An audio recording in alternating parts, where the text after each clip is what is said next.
want to talk about a new feature on the Gamer Pro Advanced. If we can get it on the Gamer Pro, we'll see about doing that. But all new features are being done on the Gamer Pro Advanced because we're running out of memory on the Gamer Pro. So one of the features that does exist that you can see in the API tool are pressure sensitive buttons. They don't have a practical use because USB cannot use them unless you map them to the USB analogs like I'm doing here. But some of the buttons that have pressure, they don't have an analog storage medium to put them in. So not all buttons can be used that way unless you work with the API. In the API you can see that's happening. Even the D-pad, as you can see, has pressure sensitivity, and that's shown in the API. Now that's only with the ps2.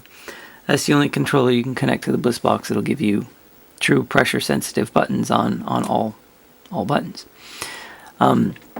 There's also a feature in Bliss-Box where you hold L and R and start for a few moments. It'll engage a UDLR mode, which you can see is happening there. So when you use the D-pad, it controls the analogs, and of course that would be a digital representation. That was the whole purpose of this. But in thinking the other night, PS2 actually has pressure sensitive buttons, so why not make it analog? And that's what I'm doing right there. This is not an analog stick, this is the D-pad, which is going to give you a tremendous advantage over finite movements for those games that you might want that. So now you don't have to have a straight up, you can actually have an analog response up.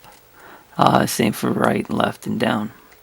So this gives us actually an advantage that we haven't previously thought of. Nobody's ever mentioned it before. Just kind of was thinking about it the other night and figured I could implement it. And sure enough, you can see that work. And the beauty of this is this will work natively over USB. You don't need the API to do this. So this gives the PS2 an additional advantage of having pressure sensitive D-pad for those games where you just want that extra finite movement and you still want an analog response. So like I said, we'll see about getting it into the Gamer Pro code.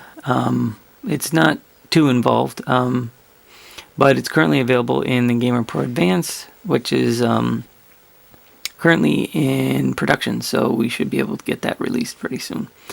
But thanks for watching.